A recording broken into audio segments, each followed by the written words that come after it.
Love your neighbor, hate your enemy. When Jesus said, you've heard it said, love your neighbor, but hate your enemy. Where did they hear hate your enemy? It's called the Old Covenant. For thousands of years, for 4,000 years, your love for God was measured by your hatred for those who hated God. Do you remember that Joshua was sent into the promised land? And what was the instruction? Kill everybody. Don't let anybody live. Don't let any Gentile live. Kill everybody in the... How many know that was God's instructions under an old covenant?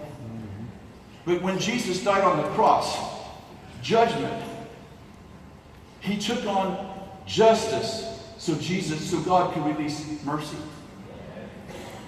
Did you get that? On this side of the cross, the prophets, on the Old Testament side of the cross, the prophets judged people.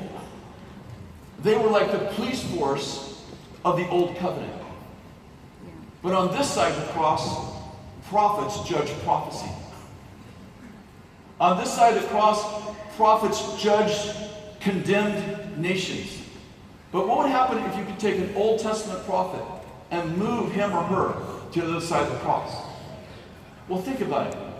Malachi says, in the last days I'm going to send you, help me, Elijah the prophet. What's Elijah going to do?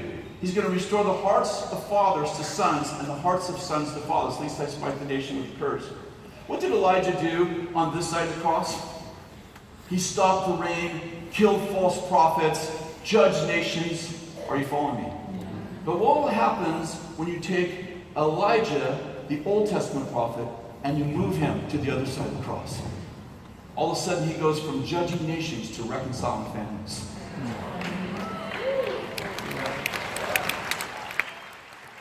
2 Corinthians 5:17, everybody knows, I quoted earlier, if any man be in Christ, he's a new creation. Old things have passed away and all things have become new. What's the next verse? And God was in Christ, reconciling the world to himself. How did he do that? Not counting their trespasses against them. What does the next verse say? And we've been given the ministry of reconciliation, as if God was begging through us, be reconciled to God.